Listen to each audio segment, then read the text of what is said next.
అందరికీ నమస్కారం. ఈ మధ్య హెల్త్ సర్కిల్స్లో ఒక జ్యూస్ గురించి భలే మాట్లాడుకుంటున్నారు. ఆయుష్ పెరుగుతుందట, ఇమ్యూనిటీకి తిరుగుండదట, ఎనర్జీ అయితే ఇక చెప్పక్కర్లేదట. ఇలా చాలా అంటున్నారు.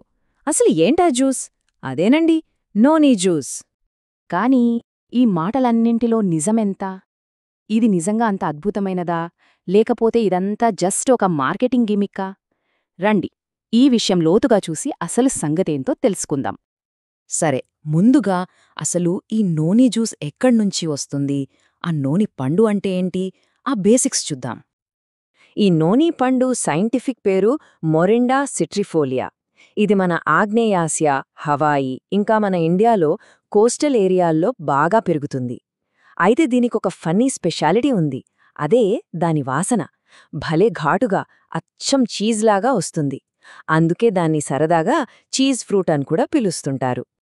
సరే, వాసన కాసేపు పక్కన పెడితే ఈ పండుకు ఇంత పాపులారిటీ రావడానికి కారణమేంటి? ఆ సీక్రెట్ అంతా దానిలో ఉండే పోషకాల్లోనే దాగుంది. అవేంటో ఓ లుక్కేద్దాం.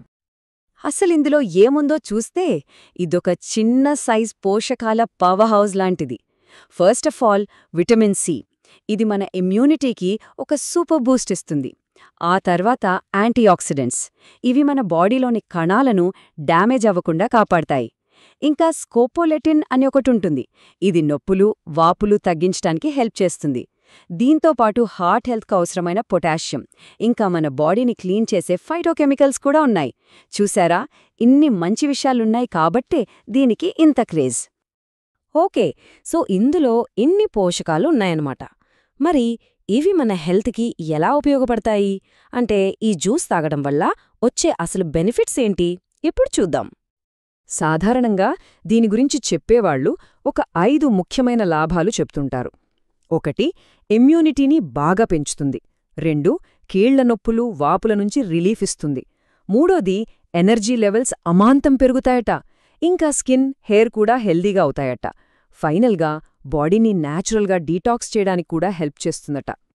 సరే, బెనిఫిట్స్ అన్నీ బాగానే ఉన్నాయి. కానీ ప్రతి నాణానికి రెండో వైపు ఉన్నట్టే దీనికూడా కొన్ని జాగ్రత్తలున్నాయి. ఎందుకంటే మంచిది కదా అని అందరూ వాడేకూడదు. సో దీని సైడ్ ఎఫెక్ట్స్, వార్నింగ్స్ ఏంటో తెలుసుకోవడం చాలా చాలా ముఖ్యం.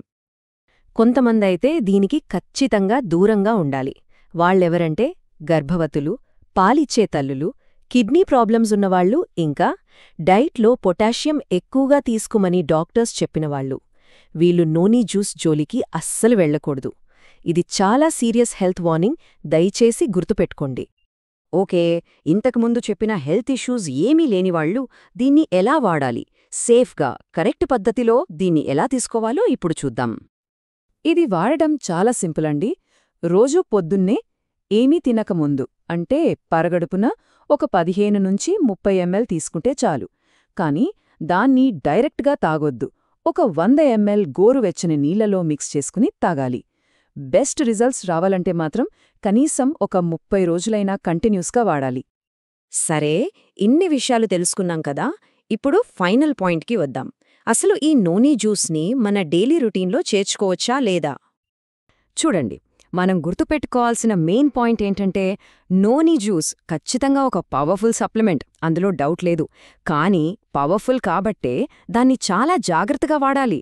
ఇది అందరికీ సూట్ అయ్యేది కాదు. ఈ మొత్తం డిస్కషన్ మనల్ని ఒక ఇంట్రెస్టింగ్ ప్రశ్నకు దారితీస్తుంది. న్యాచురల్ లేదా సహజమైనది అని లేబెల్ ఉంటే చాలు, అది 100% సేఫ్ అని గుడ్డిగా నమ్మేయొచ్చా? ఇది ఒక్క నోనీ జ్యూస్ గురించే కాదు, మనం వాడే ఇలాంటి ప్రతి ప్రోడక్ట్ విషయంలోనూ మనల్ని మనం వేసుకోవాల్సిన ప్రశ్న.